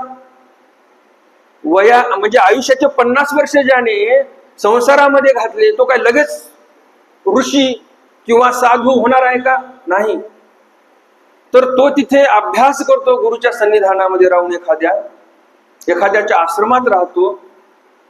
25 वर्षापर्यंत तो योग साधना, हठयोग म्हणा किंवा जे काही त्याचं ध्येय असेल, त्याला जे काही करायचं असेल अध्यात्मामध्ये, वेगळे वेगळे प्रकार आहेत. मग त्याप्रमाणे तो त्याची पूर्वतयारी करतो. जंगलामध्ये राहून तपश्चर्या करतो, ध्यान करतो, हठयोग करतो, जे काही आहेत ते सर्व करतो. आणि नंतर मग 25 वर्ष पूर्ण झाले, वानप्रस्थ आश्रम संपलेला आहे, 75 वर्ष पूर्ण झाले, मग तो यती मुनी झालेला आहे, ऋषी झालेला आहे, ऋषितुल्य झालेला आहे. आणि मग तो एखाद्या ऋषीसारखी जीवनचर्या ठेवतो आणि ऋषीमुनीच होऊन जातो. सर्व ज्ञान त्याला प्राप्त झालेलं आहे आणि तो मग पुण्यात्मा झालेला आहे. त्याच्या मनामध्ये संसाराचा लवलेशही राहिलेला नाही. तर असे हे 4 आश्रम आहेत. मग याचे नित्य नैमित्तिक कर्मे ते करत आहेत, त्यांच्या ठिकाणी ते रत आहेत. आश्रम भेदे, आश्रमाचे भेद तुम्हाला सांगितलेच. आता ब्रह्मचारी, गृहस्थ, वानप्रस्थ, यती. तर अशा आश्रम भेदानुसार जे जे त्यांचे नित्य नैमित्तिक कर्म आहेत ते त्यांनी आचरलेले आहेत. आपला आजचा जो ज्ञानसत्राचा वेळ आहे तो इथे संपलेला आहे. दंडवत हो